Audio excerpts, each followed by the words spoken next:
guys! Welcome back to my channel. And for today's video ay mag-unboxing po tayo ng Slow Press Juicer. Ayan po. Matagal ko na kasing gustong bumili ng Slow Press Juicer. Kasi mura lang dito sa Vietnam yung mga fruits, carrot, ganyan, yung mga cucumber. So, ang hirap naman na laging nag-juice ka sa blender lang kasi magsasala ka pa, masyado talagang matrabaho. So, nag-decide na akong bumili nitong slow press juicer. Maganda po kasi yung slow press juicer kasi buong-buo yung vitamins ng fruits. Hindi siya katulad ng mabilisang juicer na nabuburn yung mga vitamins ng fruits. Samahan niyo po ako mag-unboxing ng aking slow press juicer. Alright. Ang aking gunting. So, ayan. Roller ang brand niya. Korean brand daw to. Sabi nung seller sa MediaMarkt. Hindi ko na natidyuhan yung pagbili ko sa MediaMarkt kasi nagmamadali ako.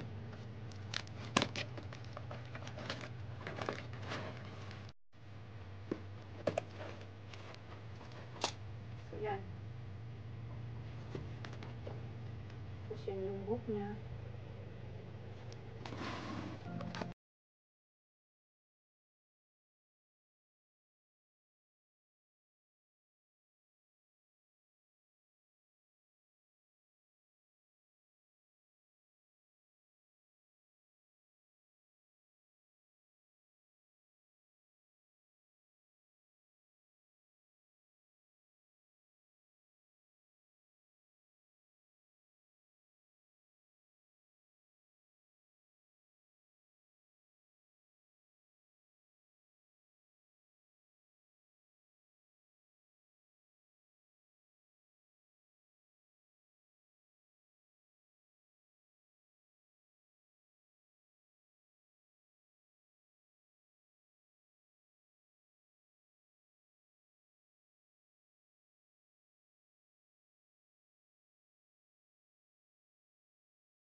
mga pakwan dito, 8 pesos lang sa, 8,000 dong sa Vietnam dong. Kung i-convert mo po sa Tapos, peso is itong pakwan, 8 lang ang 16 pesos po kilo yung niyan, per 8,000 kilo dong. niya. Parang 16 So, pesos yung lang isang kilo. So, ayan, ganyan, 2 isang kilo pirasong kalahati po yan, isang buong. watermelon is Tapos ito 3 naman, kilos or 3.5. 16,000 dong So, isang di ba ang kilo. mura So, lang parang niya. 30 Tingnan mo, pesos ayan, sa 8 peso yung orange. Hindi, per kilo. Mura kasi dito yung carrots nga, 1 So, kilo yan, on the way po nung papunta akong 10,000 bibili dong, ng parang 20 pesos sa peso. aking Tapos slow press itong juicer ay cucumber, namili yung na 1 rin kilo ako niya is ng 15,000 dong. fruit So, na 30 sa mga pesos nadaanan sa, ko at saka vegetables. sa peso. Yan, may nakita akong 1 mura. kilo po Kasi niya, pag sa supermarket talaga guys, ang mahal na yung fruits dito. Katulad nung pakwan, siguro mga 20 na yung per kilo niyan or 15 times 2 na or times 3. So, ayan. Ito yung mga bagong harvest na galing to sa mga province dito sa Hanoi, Vietnam. So, yan ang mumura ng mga produkto nila kapag binaba na nila dito sa city. So, yan. Ang dami. Parang gusto kong bilhin lahat. Isa lang naman binili ko. Ito yung prutas. Ayan, kagaya niyan. Yung carrots, 1 kilo, 50. So, yan. Ang sarap talaga bumili na ng ako ng watermelon. carrot, tapos Sana meron pa to dito pag naubos na yung bibilhin ko. Kasi ayoko naman bumili ng sobrang dami kasi pakwan. baka masira. Lagi naman akong wala sa bahay. Ngayon na ako napag-stay sa bahay. Marami yung saging nila. So, tara! Kuha na tayo ng pakwan dito. Ang mura. Ang dami. Siguro naman meron pa to pagbalik ko. So, yan. Tapos, meron din tayong orange, syempre. Panghalo natin sa cucumber at saka beetroot. Tapos, bumili na rin ako ng cucumber. Yung isang kilo ng cucumber is 15,000 dong.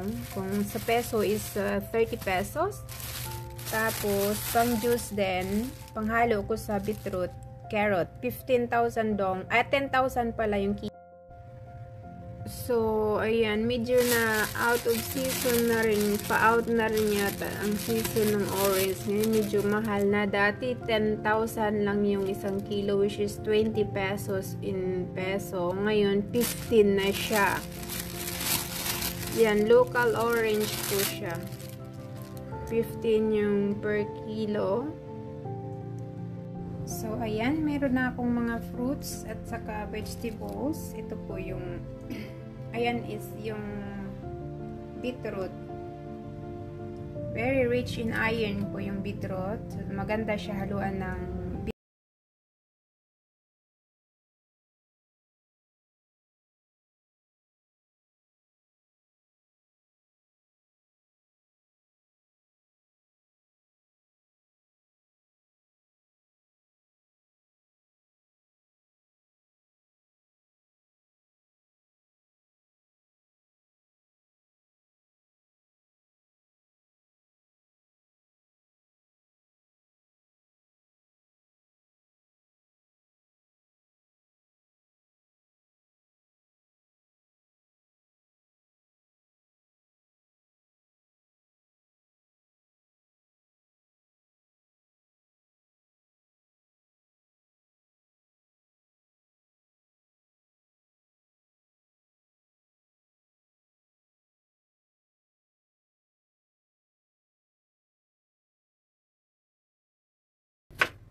malapit nang matapos. Puno na yung ano niya.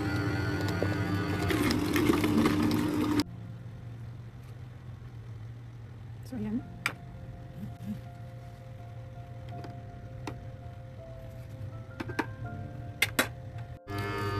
So, ayan na po yung nakuha kong juice out of 2 pieces of so yan na ang ating pang juice, combination of carrot and beetroot. Tapos mag-squeeze po tayo mamaya ng orange juice pang halo natin after nito.